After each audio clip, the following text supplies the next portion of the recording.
Wycliffe Oparanya, who is the ODM deputy party leader, is putting demands to Raila Odinga to support him for the presidency in 2022. Because according to Wycliffe Oparanya, he's been supporting Raila Odinga since he joined politics in 2002. But in my considered opinion, I strongly believe that Wycliffe Oparanya is looking for an exit strategy from the ODM party. He wants to join William Ruto's camp. So he's putting demands to Raila Odinga, demands which Raila Odinga is not going to meet. I'm saying this because of two reasons. Number one, these demands are coming at a time when Oparanya has been meeting William Samoei Ruto secretly.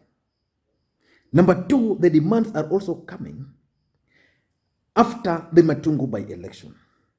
For those who follow the politics on this channel, I remember stating on this channel that ODM party did not have any plans of fielding a candidate in Matungu constituency. But Oparanya convinced the ODM brigades that the Matungu by-election actually was his life, politically speaking. And that's why Oparanya did a fantastic job in Matungu constituency. But he lost. So I strongly believe that Oparanya is actually looking for an exit strategy to either join William Ruto or pursue his own political path. Now I want us to look at these demands which Oparanya is putting to Raila Odinga and why they are as an exit strategy. But before we do that, if you are watching this channel for the first time, please take a second or two and click the subscribe button. And to the subscribers, please give this particular video thumbs up. Now, let me read for you the statement which Wycliffe Oparanya updated. Oparanya is saying, I humbly request my party leader, former Prime Minister Honorable Raila Odinga, to support my presidential bid in 2022 general elections. I have supported him since I joined politics, and it is time for him to return the favor by supporting me for the ODM presidential ticket and in the general elections.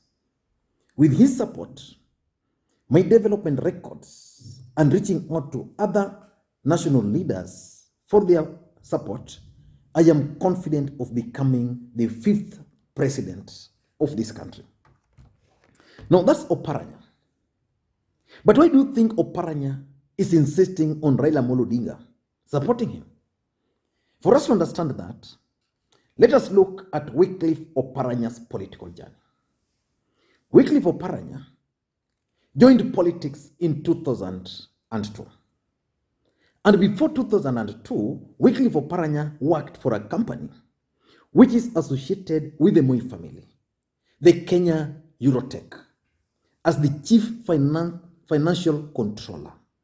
So that company is associated with the Moi family, and that's why when the former president died, Oparanya had to explain to Kenyans the relationship he had with Moi and how Moi supported him when he contested. He then contested in 2002, and this is where he made his name. He contested in Butere constituency and defeated Amukoa Anangwe. Amukoa Anangwe was not an ordinary politician from Butere constituency. He was an household name in this country, politically speaking. He was a cabinet minister. So Oparanya came from nowhere and defeated Amukoa Anangwe. So in 2007, Oparanya also contested again for the for the Butere parliamentary seat, and he won.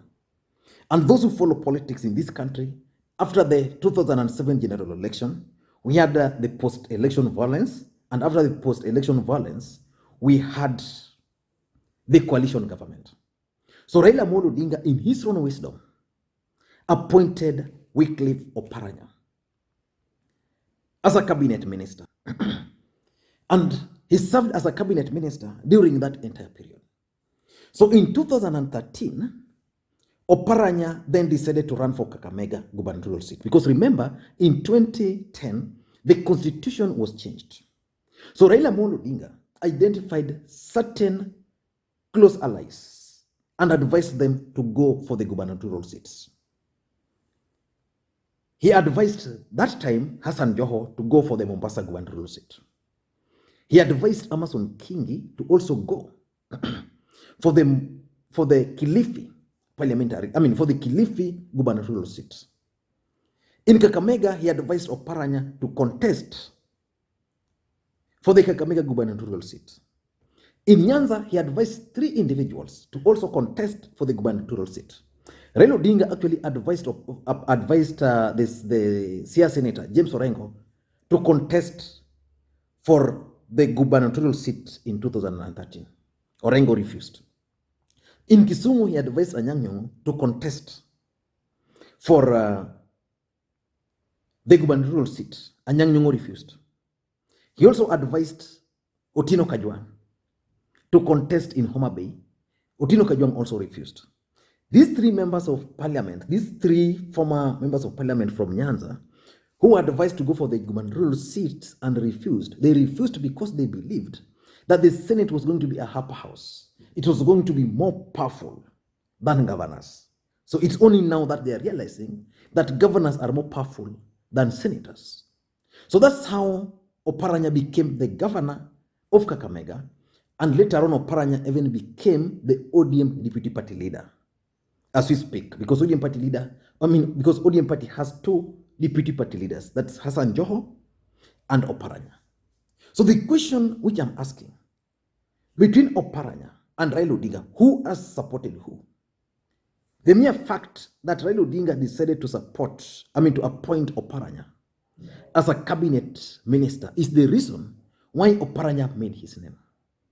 That's the honest truth. But of course, he has also stood with Raila Amolo Odinga. In fact, within ODM circles, Oparanya is considered to be more valuable asset than any other individual after Raila Amolo Odinga.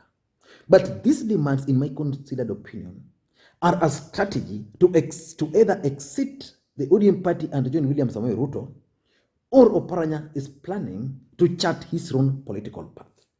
Also, it could be that Oparanya wants to increase his profile by engaging Raila Amolo Odinga. But why do I think it's a strategy to exit?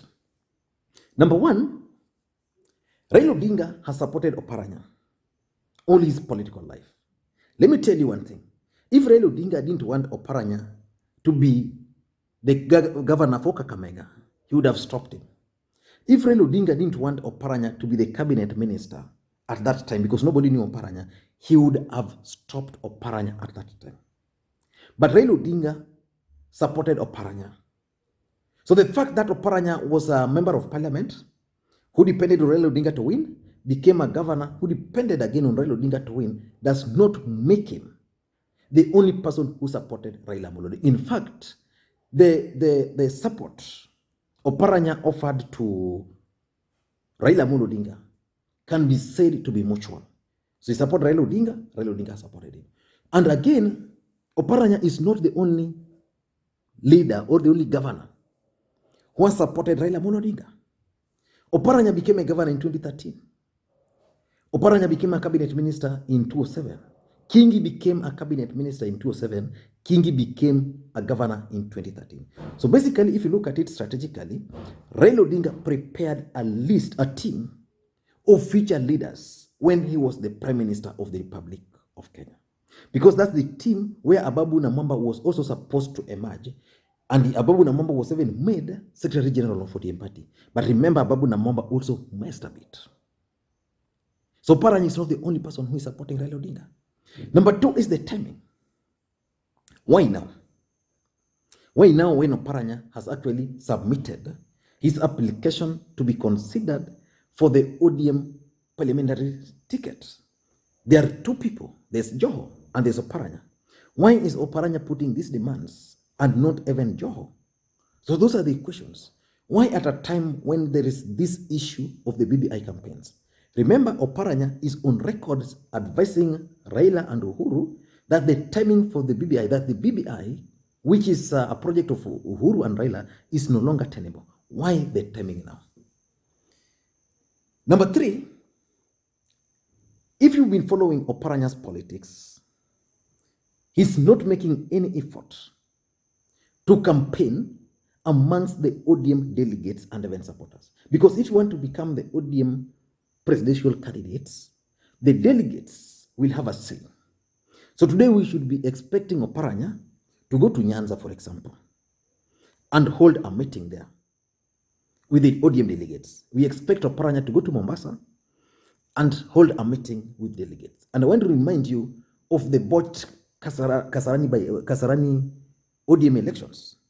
During that time, Joho, Ababu, Nanok, and the team worked so hard. In fact, Nanok is also one of the people who are advised by Raila Odinga to go for the gubernatorial seat. That's the fact. So the fact of the matter is that Oparanya is not doing much to campaign amongst the delegates, because these delegates are the ones who will elect, who will be the ODM flag bearer. So if he was doing that and putting demands on Raila Odinga, personally, I would agree with him. But I'm not seeing Oparanya doing much campaigning amongst the delegates who will elect these people. Ababu na Mwamba, Joho, Nanok campaigned seriously amongst the delegates. And that's why, despite the fact that Kasarani party elections were postponed, Ababu na Mwamba ended up being the Secretary General, and Joho ended up being the Deputy Party Leader, and Nanok ended up being the ODM Vice Chairperson. Oparanya is not doing much. Number 4, Oparanya is not the only presidential candidate. There's Joho. Again, probably there's Raila. Why is he demanding that Raila should support him? Why is he not demanding that Joho should step down in his favor because he's the senior most after Raila Odinga? Why is he not doing that? Because Raila Odinga can decide that I'm not going to contest, but I'm leaving you and Joho to compete amongst yourself in a free and fair contest. Those are some of the realities. And lastly, the comment he made on BBI. President Uhuru Kenyatta is passionate about BBI. Raila Odinga is passionate about BBI. Then from nowhere, Wycliffe Oparanya called for a press conference to announce that the BBI referendum is no longer tenable. Then a few days later, it's leaked that he's been meeting with the Deputy President. William Ruto is opposed to the BBI and has maintained that BBI is not tenable. So the truth of the matter is that the demands which Oparanya is putting forth to Raila Odinga are clearly a strategy. Clearly a strategy to either exit the ODM party and join William Ruto's camp, or Oparanya is likely to form his own political party, just the way Okothobado is doing in Migori. And by the way, Okothobado has also announced that he's going to run for the presidency in 2022. Let us wait and see, because you never know. Maybe the second-term governors have a strategy that most of them are going to run for the presidency, then they consolidate those support and either deliver them to someone else or to support one of their own. I don't know what you think. Let me hear your thoughts on this matter. Thank you guys for your time. And please, if you're watching this video for the first time, just do me a favor. Click the subscribe button. To the subscribers, I want to continue thanking you guys for your support. Without that support, this channel cannot be where it is today. Thank you, and may you have a good day.